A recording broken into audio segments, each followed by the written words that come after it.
Prabhupada.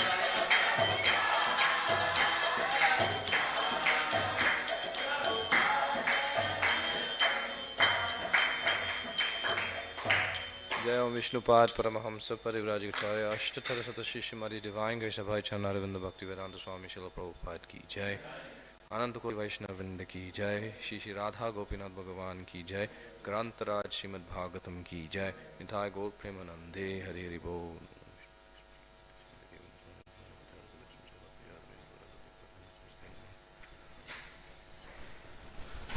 Om Namo Bhagavate Vasudevaya.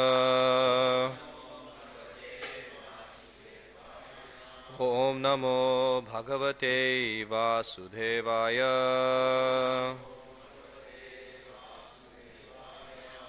Om Namo Bhagavate Vasudevaya.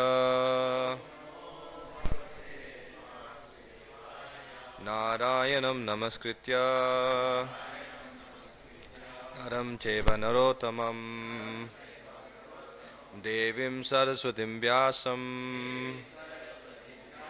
Tato Jayamudirayet Nashta Prayeshu Abhadreshu Nityam Bhagavata Sevaya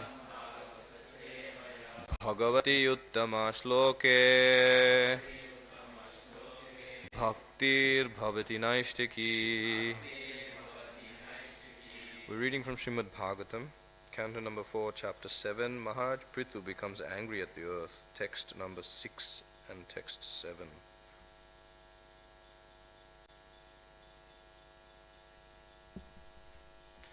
Yachanyadapi Krishnasya Bhavan Bhagavata Prabho Shrava Shushrava Sapunyam Purvadeha Katashrayam Bhaktaya Me Anuraktaya Tavacha Dhokshajasya Cha Vaktumarhasi Yodhuyad Vainyarupena Gham Imam Yatchanyadapi Krishnasya Bhavan Bhagavata Prabho Shrava Shushrava Sapunyam Purvadeha Katashrayam Bhaktaya Menaraktaya Tavacha Dokshajasya Cha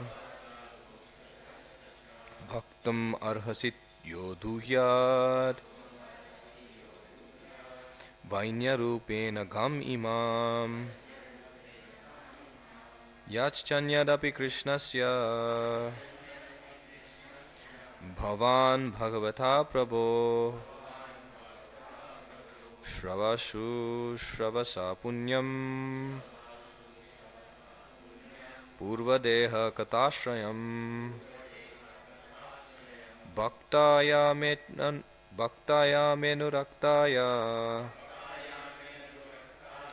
Tava Chodha Tava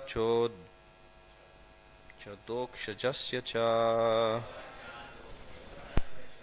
Vaktamarhasi Yodhuyat Vainyarupena Gham Imam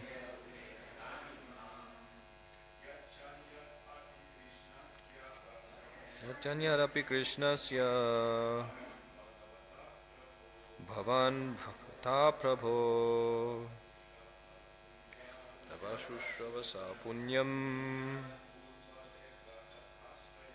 Purvadeha Katashray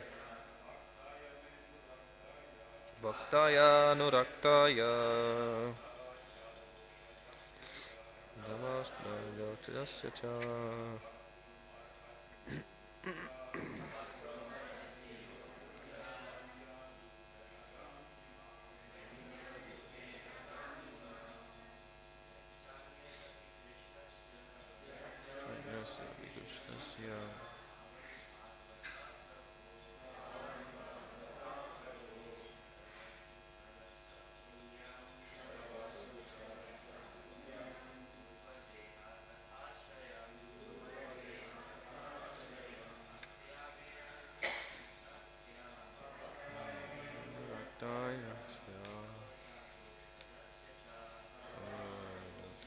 Sacha Turya Mainarupena Gamimam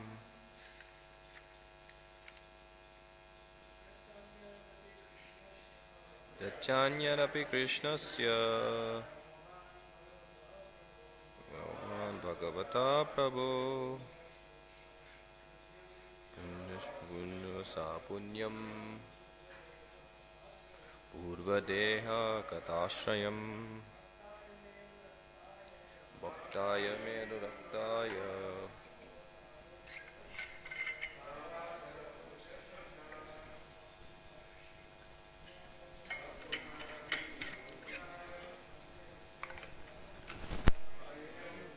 Kam Imam Matajis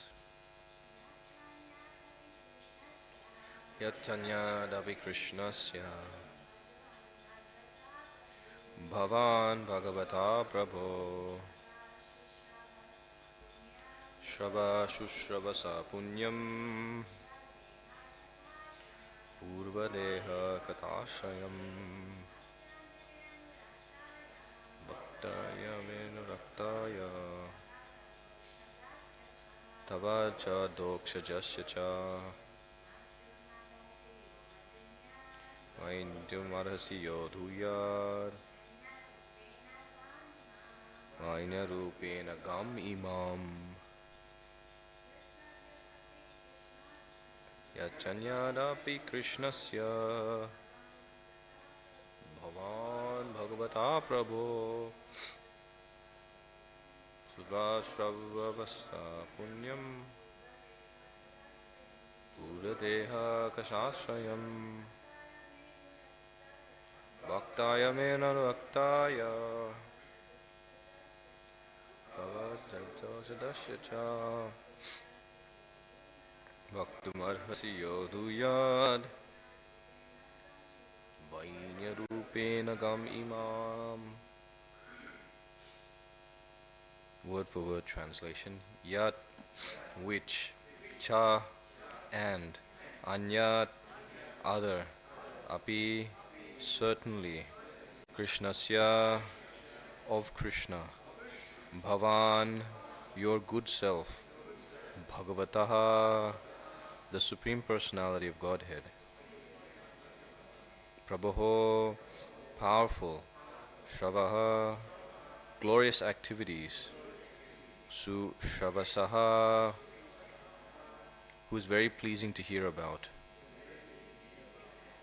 Punyam, pious, Purvadeha, of his previous incarnation, Kata Ashrayam, connected with the narration, Bhaktaya, unto the devotee, Me, to me, Anuraktaya, very much attentive, Tava, of you, Cha, and, Adhokshajasya, of the Lord, who is known as Adhokshaja, Cha, also, Vaktumarhasi, please narrate, Yaha, Yaha, one who, Adhuyat, milked, Vainarupena, in the form of the son of King Vena, Gam, cow, earth, Imam, this. Translation and purport by His Divine Grace Abhay Chanaravinda Bhaktivedanta Swami Srila Prabhupada Jagat Guru Srila Prabhupada Ki Jai. Translation. Pritha Maharaj was a powerful incarnate. This is Vidura speaking to Maitreya. Pritha Maharaj was a powerful incarnation of Lord Krishna's potencies. Consequently, any narration concerning his activities is surely very, very pleasing to hear, and it produces all good fortune. As far as I am concerned, I am always your devotee as well as a devotee of the Lord, who is known as Dokshaja. Please therefore narrate the stories of King Prithu, who in the form of the son of King Vena milked the cow-shaped earth. Purport: Lord Krishna is also known as Avatari, which means one from whom all the incarnations emanate. In Bhagavad Gita 10:8, Lord Krishna says, Aham sarvasya prabhavo mata sarvam pravartate. I am the source of all spiritual and material worlds. Everything emanates from me. Thus, Lord Krishna is the origin of everyone's appearance. As far as this material world is concerned, Lord Brahma, Lord Vishnu, and Lord Shiva are all emanations from Krishna. These three incarnations of Krishna are called Guna avatars. The material world is governed by three material modes of nature, and Lord Vishnu, Lord Brahma, and Lord Shiva respectively take charge of the modes of goodness, passion, and ignorance. Maharaj Prithu is also an incarnation of these qualities of Lord Krishna, by which one rules over conditioned souls. In this verse, the word adhokshaja, meaning beyond the perception of the material senses, is very significant. No one can perceive the Supreme Personality of Godhead by mental speculation. Therefore, a person with a poor fund of knowledge cannot understand the Supreme Personality of Godhead. Since one can form only an impersonal idea on the strength of one's material senses, the Lord is known as Adhokshaja. Om Jnanatimirandasya Jnananjana Shalakaya Chakshurun Militam Yena Tasmai Shri Gurve Namaha Shri Chaitanya Manobishtam Stapitam Yena Bhutale Swayam Rupa Kadama Yam Dadati Swapadantikam Vandeham Shri Guru Shri Yuta Padakamalam Shri Gurun Vaishnavamscha Shri Rupam Sagrajatam Sahagana Raghunathanvitam Tamsa Jivam Sadvaitam Savadutam Parijana Sahitam Krishna Chaitanya Devam Shri Radha Krishna Padan Sahagana Lalita Shri Vishakhanvitamscha He Krishna Karuna Sindhu Dinabandhu Jagatpate Gopesha Gopika Kantha Radha Kantha Namostute Tapta Kanchana Gaurangi Radhe Vrindavaneshwari Vrishabhanusute Devi Pranamami Hari Priye Vanchakalpatarubhyascha Kripa Sindhubhya eva cha Patitanam Bhavanebhyo Vaishnavebhyo Namo Namaha. Jaya Shri Krishna Chaitanya Prabhu Nityananda Shri Advaita Gadadhara Shivas Adi Gaura Bhakta Vrinda.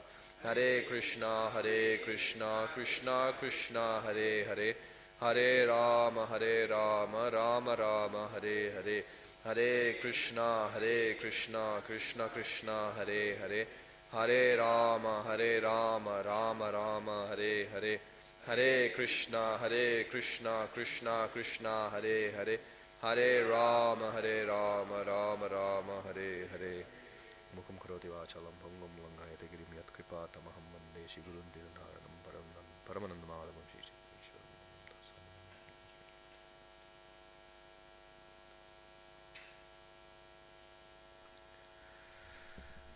Hare Krishna. So Vidura has finished, well, he has, according to Maitreya has given a quick summary of King Prithu's pastimes on earth. And after hearing that Maitreya Rishi was going to come to an end and he was going to move on to the next topic, Vidura then asked the questions about the activities of Prithu Maharaj. Because Maitreya just gave a quick summary. He just went over the basics. He didn't explain what was happening in detail. Because he heard, first of all, that Maharaj Prithu will do a sacrifice 100 times. The same one, 100 times. And on the 100th one, Indra would steal. So, why? Second, he said that Prithu Maharaj milked the earth. Why? And so on and so forth. So many different characteristics of Prithu Maharaj. And Prithu Maharaj is not an ordinary living entity. Prithu Maharaj is empowered with the Palana Shakti. And Prabhupada says in the purport that this Shakti is one which rules over conditioned souls. So this Palana Shakti gives protection by ruling over other living entities. So Prithu Maharaj wasn't an ordinary living entity. And we can see that even if we get just a little bit of facilities, how puffed up we get. Right? If we're in a family, we have relatives, we may not be married, we may be married. As soon as we have someone under our care, there's a bit of pride. As soon as we get some item or object, there is pride. As soon as there is position, there is pride. There's a very nice example of King Nahusha. In the pastime of Nahusha is that Nahusha was a very great saintly king of this earth. And Nahusha's, I believe either he's the father or the grandfather of Yayati Maharaj. So he's from a great lineage. So the demigods at that time had issues because Indra had been cursed to become a pig and there was no one to take his position. So then they took Nahusha because he's the next best. And it's mentioned that Nahusha entered this heavenly planets very humbly. But then within a short amount of time he became proud. He became so proud that he started to dictate and rule over the heavenly citizens with arrogance, because he's now sitting as Indra. He can do anything he likes.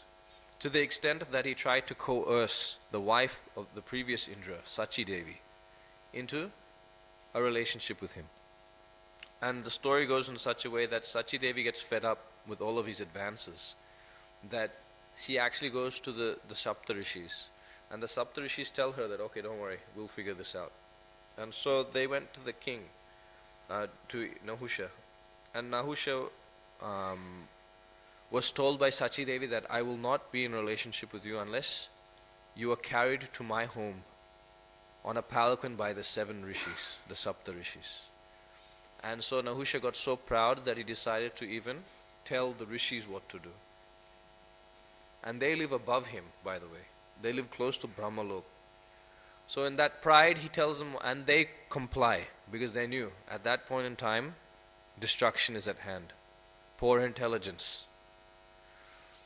So then as they were going, because one of the Sapta Rishis was very short, very similar to the Rahugana pastime, the palanquin was shaky and they were going very slow. So then Nahusha got very upset and started chastising the Sapta Rishis. And it's mentioned that one of the rishis, I believe it's Agastya, cursed him. He cursed him that you don't know how to properly communicate or relate with the Brahmanas. You don't know how to show the proper etiquette. And because of simply you've received a small position in this material universe, you become so proud, so therefore become a snake. So you can see just a small position. It looks so big, but Indra is just another living entity in this material world. And he's been given a position by Krishna. And he's acting as a limb of Krishna. But actually Krishna is doing everything through his energies. We're just simply small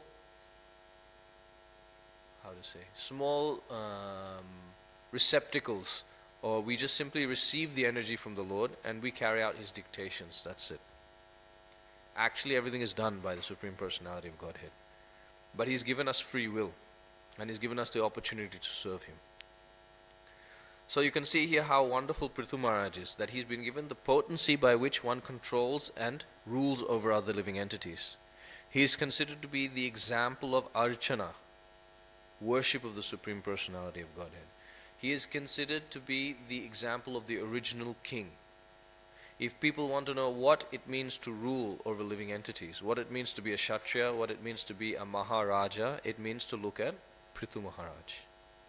This is the standard in which Prithu Maharaj is presenting to the world through the agency of the Lord. Rather, it's the other way around. This is the standard which Krishna wanted to show the world through the agency of Prithu Maharaj. Okay, so this is Prithu Maharaj. He's a powerful incarnation of the Supreme Personality of Godhead. And as you know, Srimad Bhagavatam is about the devotees in relationship with Bhagavan, the Bhagavatas and the Bhagavan. So there you can see that it is important for us to understand the activities of Prithu Maharaj also, because he is simply representing the Supreme Personality of Godhead.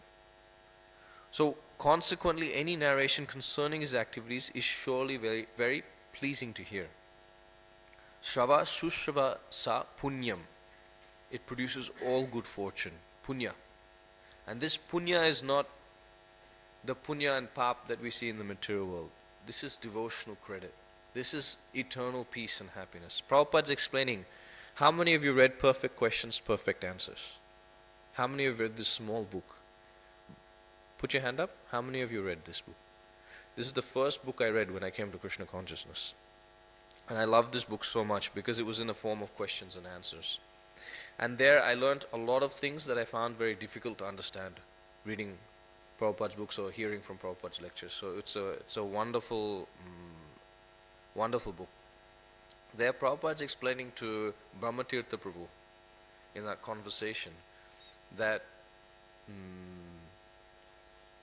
this papa and punya, this happiness and distress isn't really what it seems to be.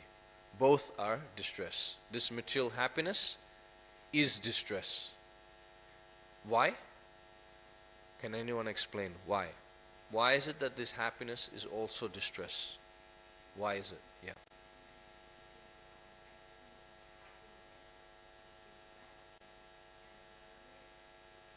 Yeah, so what we term as happiness is simply distress or the absence of distress or a smaller amount of distress, right? If you put, Prabhupada gives the example that if you put fish out of water, will the fish be happy? It will be distressful. If you put that same fish on a throne and put crown on its head, will it be happy? If you put that same fish and just spray a little bit water on it, will it be happy? But you are giving some sort of happiness. To the fish, compared to completely out of water and drying up, to having a bit of water splashed on it is happiness. This is how we live in this material world. Very shameful existence. That we are being beaten by the whips of Maya, of the three modes of nature. Adi Atmik, Adi Devik, and Adi Bhautik Klesh. Right? Miseries pertaining to the body and mind, miseries pertaining to the demigods, and miseries pertaining to other living entities. Very good. So basically, we are being whipped into shape by Maya, material nature. And when she, for a second doesn't whip, we consider that to be happiness. Right? So then there's a question I remember hearing my spiritual master ask in a Bhagavad Gita class. Are we in a period of war or are we in a period of peace? It's a question to ask ourselves. What is peace and what is war? Is it always peaceful or is there always war? Is peace an absence of war? And is war an absence of peace? What is it really? In this material world, it's so convoluted, it's so complicated that this is how we live. And we assume such happiness to be happiness, but it's not. So Prabhupada says here, in this book, he specifically mentions, and actually Brahmatirtha Prabhu, if you see, he answers, because at that time he was just a Peace Corps worker. He just met Prabhupada and the devotees. Okay? He wasn't initiated, and he was asking questions. And he was asking that, well, I feel happy sometimes. And Prabhupada says, that's not happiness. Then he gives the example of the fish out of water. The true happiness is when you actually get rid of distress once and for all. That is true happiness. Yeah? And what is that true happiness? That is understanding one's relationship with Krishna. So when one understands one's relationship with Krishna, naturally one becomes satisfied and happy. Okay? So this is the punya we're talking about here. This is the auspicious activities. This is the punya. Like we hear in 10th canto of Srimad Bhagavatam, that it's mentioned that itam brahma sukhanubhutya dasam gatanam paradevatenya mayashitanam narakardena shakam vrijuhu kritta punya punja. That when Shukadev Goswami is explaining the glories of the cowherd boys of Krishna, he's there mentioning that itam brahma sukhanubhutya, that Supreme Personality of Godhead, which is sought after by the impersonalists, right? They see him as just Brahma Sukh, right? That they just see him as the impersonal feature of the Lord. Then you have those who are very close to him, like the Yadus. They just see him as a friend, a family member, right? Then those who are in Maya just see him as an ordinary living entity, okay? But you see, to get to the positions of being friends of Krishna, they had to go through Krita Punya Punja, that many lifetimes of pious activities is mentioned.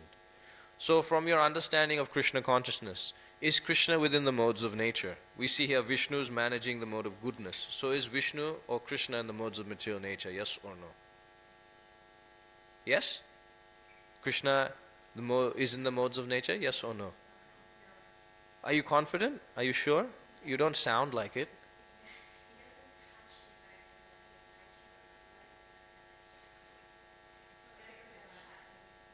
Sorry? Is not affected by the modes. Okay, anyone else? Is he part of the modes or under the modes of nature? No. Okay, good. Some of you are awake. Thank you. So you can see here that although he manages the modes of goodness, and although through his incarnations, the guna avatars, he manages the modes of nature, still he is unaffected by the modes of material nature. So if he is unaffected by the modes of material nature, and one takes birth after birth and performs pious activities, which is considered to be in the mode of goodness, can one attain Krishna that way? Yes or no? Simply by practicing the mode, activities in the mode of goodness, pious activities. They are on the path, but they cannot. Prabhupada says the mode of goodness is the springboard. It allows you to get to transcendence very easily. But it's simply by the mercy of a devotee one is able to get to devotional service. Bhakti sanjayate bhakti. Only by devotional service one can get devotional service. Okay. So this punya doesn't refer to that pious activity that we know of in this material world, ritualistic activities, no. This pious activities refers to devotional service. Okay, so it produces all good fortune. As far as I'm concerned, I'm always your devotee as well as a devotee of the Lord known as Adhokshaja. So again, Vidura is mentioning Adhokshaja. What does this Adhokshaja mean according to Prabhupada? In this purport, what does Adhokshaja mean? You were hearing this purport. What does Prabhupada say about Adhokshaja? There's a definition Prabhupada gives in this purport. What is that definition? Can anyone see? I want to ask you to remember. Please have a look at your phones and tell me. Beyond the perception of the material senses. Again you can understand that it is beyond what we experience as happiness and distress in this material world. And Adhokshaja being beyond the senses. Why does Prabhupada say specifically beyond the senses? Because our senses are only able to grasp that which is material. Unless it's empowered by the Lord, we cannot understand the Lord. Right? Unless Atashi Krishna Namadi na bhavet ghayam indriye. This name, form, qualities and pastimes of Krishna cannot be understood by these. What is the word Prabhupada uses to describe these senses? Blunt material senses. Like you go to do work, right? You have knife and you go to cut some plant, or if you go to cut some bread and it's flat, you'll just simply, be there all day trying to cut through wood. Same thing. Yeah. So to understand Krishna will not be possible with these blunt material senses. Right? Atashi Krishna Nabadi na bhavet grahayam indriye sevan mukhihi jivado swayam eva spurat yada. It will become revealed by engaging the tongue in the service of the Lord. Right? That's how you sharpen your senses. By shravanam and kirtanam. By hearing and chanting about Krishna. That's how the blunt material senses become spiritualized. How the example Prabhupada gives is that of the iron rod in fire. Does anyone know this example, iron rod in fire? Who has not heard of this example, iron rod in fire? Please put your hand up. Okay. Krishna Das Prabhu, explain to me, what is this iron rod in fire example?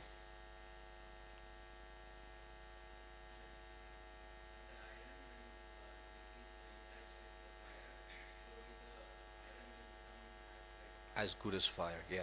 So when the iron becomes in contact or stays in contact with fire, it becomes like fire, right? What if you take the iron rod out of the fire? Will it still be fire? Yes, for some time. For some time.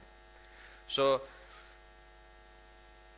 when the senses come in contact with Krishna, when we chant Hare Krishna, Krishna Krishna, Hare Hare, Hare Rama, Rama Rama, Hare Hare, we are coming in contact with Krishna. We are perceiving Krishna. Right? So same thing with hearing his narrations. Prabhupada says that the same facilities that the pure devotees have in serving the Lord are given to us. The same opportunities are given to us. It's mentioned elsewhere in the 11th canto of Srimad Bhagavatam that Krishna left his pastimes for us to be able to hear and enter into also. Simply by hearing the pastimes of the Lord, it is the same as being there 5,000 years ago, specifically Krishna Leela. Of course, all other Leelas, but in this context, in 11th canto, it's mentioned Krishna's Leela. Simply by hearing the pastimes. If you sit down and read Bhagavad Gita, you are at the same time, the same spot in which Krishna spoke Bhagavad Gita to Arjuna. Right? You know, sometimes when you go to classes and you see someone who will translate to another person, like that, you'll be there in the battlefield, Prabhupada will be explaining to you what Krishna is saying to Arjuna. That's the same experience you have by reading Bhagavad Gita. Right? You're there, right there. Battle is about to be started. You're reading Bhagavad Gita. Same thing here. We are right there where Vidura is speaking to Maitreya Rishi. We are present in that moment simply by hearing Srimad Bhagavatam. To the degree we are attentive, of course. Prabhupada explains whole first canto, right? Attention and submissive hearing. Attentive, submissive hearing of Srimad Bhagavatam. Okay. So this is the benefits of reading Srimad Bhagavatam. So here, we've spoken about the narration. We've spoken about how the activities of Prithu Maharaj is as pleasing as that hearing of Krishna himself, because he is a devotee and empowered by the Lord himself. So now Vidura is explaining from his position, his anxiety. I am a devotee, right? I am your devotee also. So, and Krishna is a Dokshaja. So understand Vidura's plea to Maitreya Rishi. You explain these things.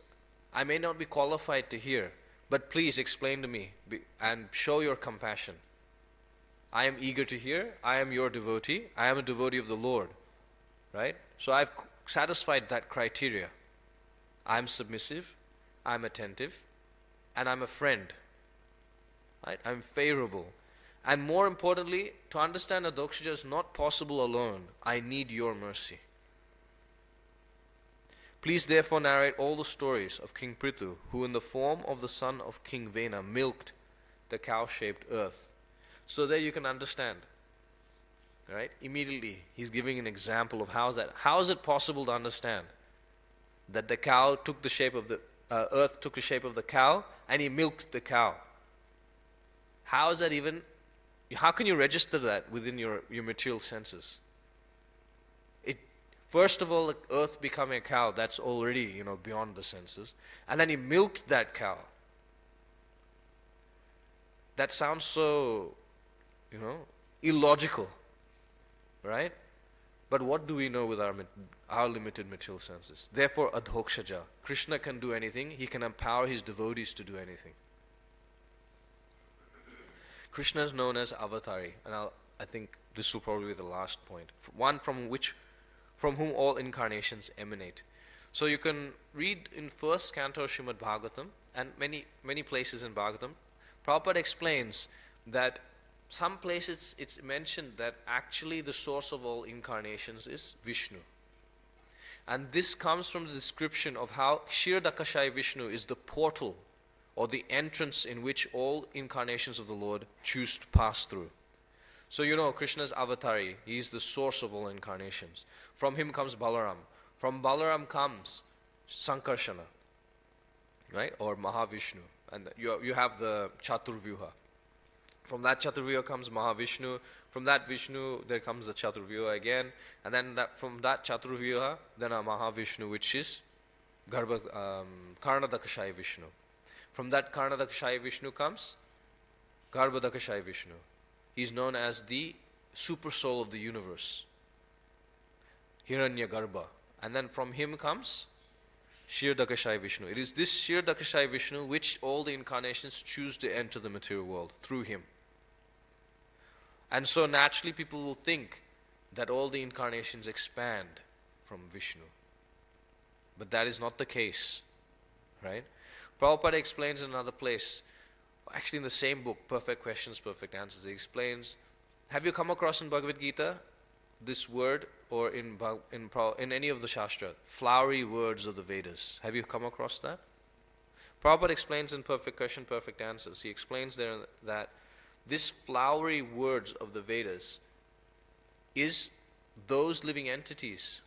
Actually, this is in Bhagavatam. This is in Krishna's the source of all incarnations, in chapter 3, Bhagavatam, first canto. He's explaining that flowery words of the Vedas happen because when people read the Vedas without guidance, without Guru Parampara.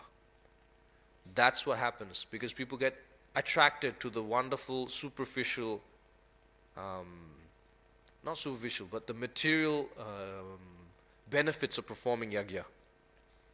And being attracted to that, they consider that there is nothing more than this. They're known as Veda Rata Partha. Krishna says in Bhagavad Gita to Partha. They're known as Veda Vrata. And they're also known as Avipaschitaha. They don't have proper intelligence. This is the second chapter of Bhagavad Gita. That's why Krishna says you should go beyond. You should transcend the modes of nature. You should go beyond the Vedas, which simply describe the modes of nature, and go to that transcendental knowledge. So you can understand that's one misunderstanding everyone has, that Vishnu is the source of Krishna. Okay, so here Vidura is exemplifying how we should be as devotees, to be able to understand Avatari Krishna, Shri Chaitanya Mahaprabhu, Adhokshaja, to be able to understand them, understand him, we need to go through Guru Parampara.